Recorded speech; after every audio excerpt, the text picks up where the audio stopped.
Bismillahirrahmanirrahim. Assalamu alaikum dear students. Today my lecture is on singular and non-singular matrix. Define singular and non-singular matrix.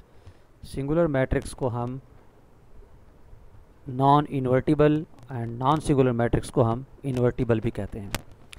A square matrix A is said to be singular या non-invertible if determinant of A is equal to zero या A का inverse जो है वो exist ना करे, यानी A inverse does not exist.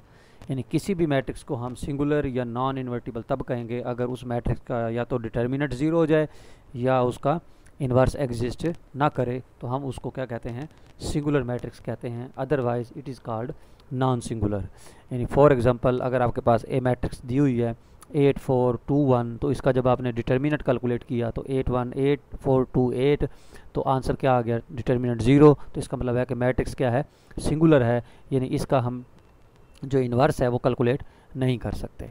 और इसी तरीके से एक और एग्जांपल है B 1 2 4 9. अगर इसका डिटर्मिनेंट कैलकुलेट करें तो देखें 9 - 8 1 आया, तो इसका मतलब है 1 नॉन ज़ीरो है. तो इसका मतलब है ये हमारे पास इन्वर्टिबल मैट्रिक्स है या नॉन सिंगुलर मैट्रिक्स है.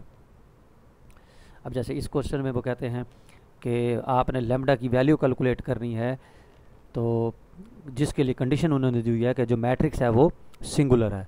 तो सिंगुलर की कंडीशन क्या होती है कि ऐसी मैट्रिक्स सिंगुलर हो जिसका डिटर्मिनेंट क्या होता है, ज़ीरो होता है. तो ए का डिटर्मिनेंट हमने ज़ीरो के बराबर रख दी है. तो ए आपको दिया हुआ है 4 लैम्डा 3 7 3 6 2 3 1, यानी डिटर्मिनेंट उसका लिया और वो ज़ीरो के बराबर रख दिया.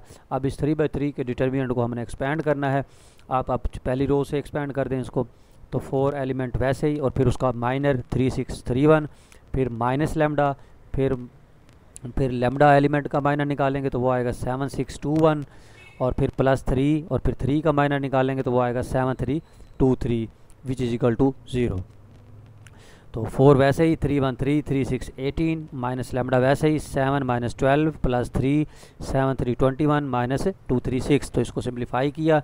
सिंप्लीफाई करने के बाद आपके पास जो इक्वेशन बनी उसमें से आपने लैम्डा की वैल्यू कैलकुलेट कर ली, यानी लैम्डा की वैल्यू 3 आ गई. तो जैसा कि यहाँ उन्होंने कहा है कि मैट्रिक्स सिंगुलर है, तो आपने बताना लैम्डा क्या है, तो हमने लैम्डा 3 कैलकुलेट कर लिया. और अगर इधर ही वो क्वेश्चन पूछ ले कि आप वो लैम्डा की वैल्यू बताएं जिसके लिए मैट्रिक्स नॉन सिंगुलर है, तो आपने इसी तरीके से सॉल्व करना है और लैम्डा 3 निकाल लिया. यानी 3 वैल्यू जो निकली है वो सिंगुलर के लिए निकली है. तो हम नीचे लिख देंगे all values except lambda is equal to 3, यानी 3 लैम्डा इज इक्वल टू 3 के अलावा जितनी वैल्यूज़ भी हैं उनके लिए जो मैट्रिक्स होगी वो नॉन सिंगुलर होगी. इसी तरीके से इसमें क्वेश्चन 12 में भी यही वो कह रहा है, चेक करना है आपने कि कौन सी मैट्रिक्स जो हैं वो सिंगुलर हैं, कौन सी मैट्रिक्स जो हैं वो नॉन सिंगुलर हैं. तो आपने क्या किया, सिर्फ उनके डिटर्मिनेंट चेक करने हैं. जिनका डिटर्मिनेंट ज़ीरो आ गया तो वो सिंगुलर होंगी, जिनका नॉन ज़ीरो आ गया वो नॉन सिंगुलर होंगी. तो जैसे कि मैट्रिक्स उन्होंने दी हुई है A 1 0 3 3 1 -1 2 0 2 4, इसका डिटर्मिनेंट लिया और इसको रो 1 से एक्सपेंड कर लिया. 1 एलिमेंट वैसे ही, फिर उसका माइनर 1 -1 2 4, फिर ज़ीरो वाला, क्योंकि जहाँ ज़ीरो आ गया वो तो वो ज़ीरो लिखने का तो फ़ायदा कोई नहीं है, क्योंकि उसका माइनर जब हम निकालेंगे तो वो ज़ीरो से जब मल्टीप्लाई होगा एलिमेंट से तो वो ज़ीरो ही हो जाएगा.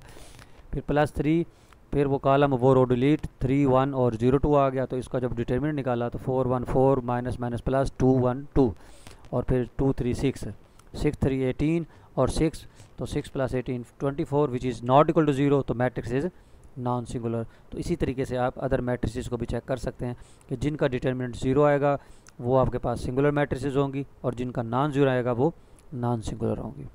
Thank you very much.